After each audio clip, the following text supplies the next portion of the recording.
कांग्रेस की वोट चोरी के सबूतों पर कोर्ट का सख्त एक्शन। चुनाव आयोग को नोटिस जारी, सुप्रीम कोर्ट में खुली ईवीएम, पलटे नतीजे। दोस्तों कहते हैं ना कि आटे में नमक मिलाओ, लेकिन नमक में आटा इतना मत मिला दो कि हद पार हो जाए। इस बार ऐसा लगता है कि हद पार हो चुकी है, अति हो चुकी है। और कितनी अति हो गई है इसका अंदाजा आप इस बात से लगा सकते हैं कि दिल्ली हाई कोर्ट ने आनन फानन में एक्शन लिया है और चुनाव आयोग से जवाब तलब किया है। चुनाव आयोग को नोटिस जारी कर दिया गया है। और तो और दिल्ली यूनिवर्सिटी के छात्र संघ के चुनाव में इस्तेमाल की गई ईवीएम तक को सुरक्षित कर दिया गया है। एक तरफ दिल्ली हाई कोर्ट ने एक्शन लिया है, दूसरी तरफ राहुल गांधी के खुलासे को लेकर हड़कंप मच गया है। जैसा कि आप जानते हैं कि एक तरफ राहुल गांधी है कि हाइड्रोजन बम को लेकर लगातार सस्पेंस बढ़ा रहे हैं, उन सबके बीच कांग्रेस ने बड़ा धमाका कर दिया है, बड़ा खुलासा किया है। आपको बता दें कि दिल्ली यूनिवर्सिटी में छात्र संघ के चुनाव हुए और इन चुनाव में ईवीएम का इस्तेमाल किया गया। अब इसी ईवीएम में वोटों की चोरी हुई है, धांधली हुई है।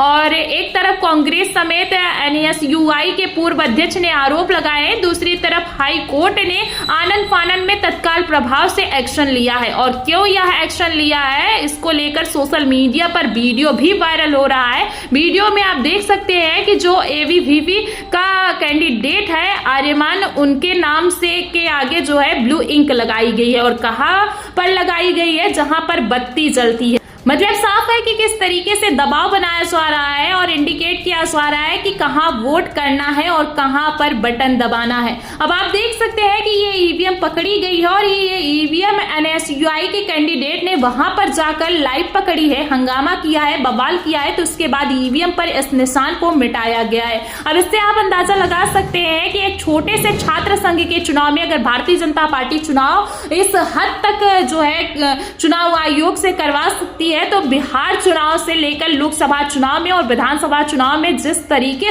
के राहुल गांधी सबूत पेश कर रहे हैं, जाहिर सी बात है कि दाल में जरूर कुछ ना कुछ तो काला है। आपको बता दें कि ये वीडियो जब से निकलकर सामने आया है, हाईकोर्ट ने तत्काल प्रभाव से एक्शन लिया है और हाईकोर्ट ने चुनाव आयोग से कह दिया है कि ईवीएम इधर से उधर नहीं होनी चाहिए। क्योंकि हर बार क्या होता है कि चुनाव आयोग ये कह देता है कि अब तो चुनाव हुए, समय हो गया, अब आरोप लगाने से क्या फायदा। फिलहाल मैं आपको बता दूं कि यहीं पर पेच फंस गया है, क्योंकि जो छात्र संघ का डीयू का चुनाव हुआ है, इसमें से आपको बता दूं कि 3 दिन के अंदर कांग्रेस ने एक्शन लिया है, एनएसयूआई ने एक्शन ले लिया है और एबीवीपी फंस गया है और हाई कोर्ट की तरफ से नोटिस जारी कर दिया गया है। फिलहाल जैसे ही हाई कोर्ट की तरफ से नोटिस जारी हुआ है, इस बात को लेकर बवाल खड़ा हो गया कि अगर हाई कोर्ट ने ईवीएम मंगा ली और फिर से ईवीएम के वोटों की गिनती भरे कोर्ट रूम में हो गई तो नतीजे पलट सकते हैं। और नतीजे पलटना यहाँ पर कोई बड़ी बात नहीं है, क्योंकि ऐसा पहले भी हो चुका है और अभी 14 अगस्त 2025 को सुप्रीम कोर्ट ने सख्त एक्शन लिया। इतिहास में ऐसा पहली बार हुआ कि पानीपत के सरपंच के चुनाव में इस्तेमाल हुई ईवीएम को